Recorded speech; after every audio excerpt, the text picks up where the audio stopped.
There's a reason CNN in specifically is a giant dumpster fire. It has no credibility anymore because Jeff Zucker allowed it to turn itself into, and it's not just him, but that was a big part of it, into an anti-Trump battleship. And guess what happens? If you lose, your battleship gets sunk. And that's where CNN is. No one should believe that this is an honest network that's trying to provide facts to the public. That's an absurdity. They let a president with dementia go unchallenged for years. In fact, I'm sure you'll play it, the only clip of Tapper that anyone's seen about this is him actually challenging Laura Trump when she brings up Biden's cognitive decline. He's like, how dare you? Are you a psychiatrist? No, Jake, we're not all morons. We can see and hear and have for years that this guy is a puppet and the people around him are all playing a game. This is a sea change moment in the public's understanding of journalism, of the media, of who is honest, and we should not let this go. By the way, I totally agree with you on COVID too. It's the same thing.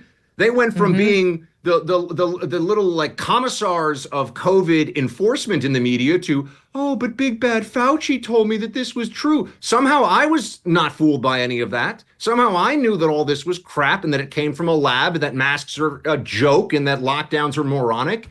But I'm supposed to, why is it that these people, I went on Bill Maher's show back in October, and I appreciate some of Bill's more recent commentary on these subjects, because I think at some level he just realizes the Democrat Party's just gone insane, and he says no, but he thinks the Republicans are worse. You know that.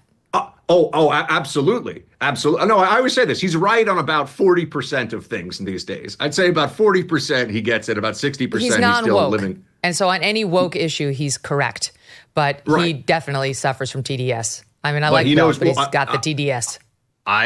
This is the one moment where we really had a sort of at cross purposes or I said, he's really not a fascist, Bill, right? Like, it's going to be fine. The country, he goes, no, I don't know that. I was like, dude, come on, you're a smart guy, get a grip. Anyway, but I remember when I went on that show, we're talking about this, it was still considered some kind of right-wing talking point to say that the Democrats had tried to essentially swindle the American people by leaving Joe Biden in as long as they did. And the thing is, everyone can kind of figure this out. You leave Joe Biden in, and then, oh my gosh, he debated. Now we can't continue the lie anymore. You go with Kamala. Why didn't they put Kamala in before? Because they knew that she was a disaster. She was a train wreck without dementia. It all played out exactly as it should have under the circumstances. And this is just for me now to look back on this. No, here's the thing. Does anyone say I'm sorry to their audience? Does anyone ever go and say, God, no. Hey. Oh, look at Rachel Maddow after Russiagate fell apart. Did she come out and say, I got it completely wrong, I misled you for 2 years? No. She just rode that into a $30 million a year contract for 1 day a week, and she's still the leftist goddess and revered for her fact-based reporting.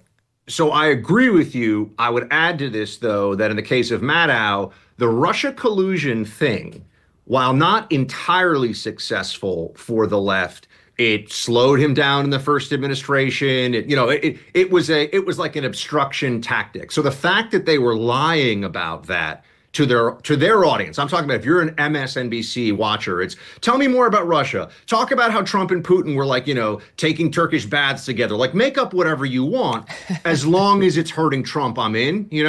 The problem they have in this case, in this story, is Joe Biden's fine. They're lying to you. He doesn't have dementia. Joe Biden's fine.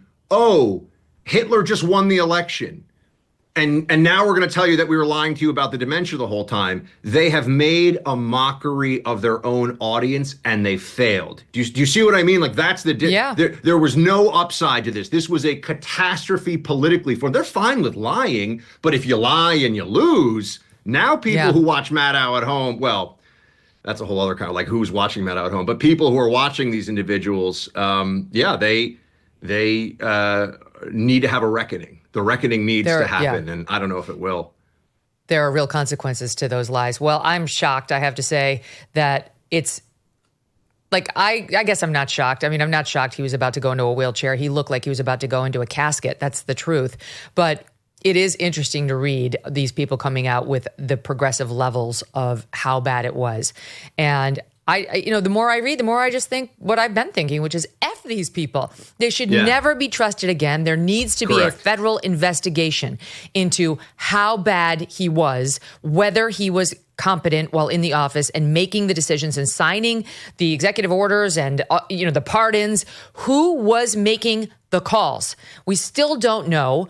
We need subpoena power over his top aides who need to be forced under oath to tell us who was governing the country.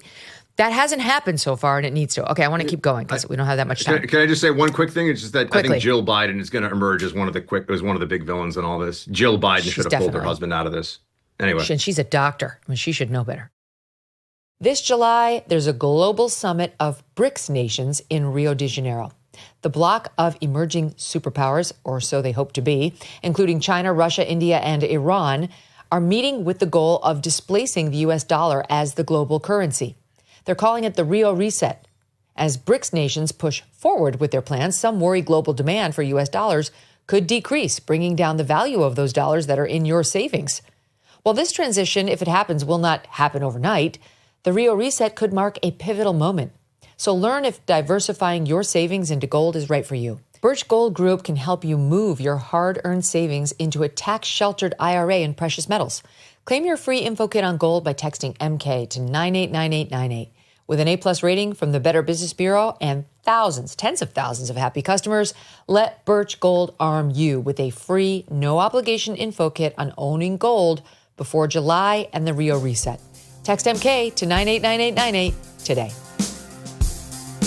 Thanks so much for watching. If you like what you just saw, hit the subscribe button for more clips and full episodes.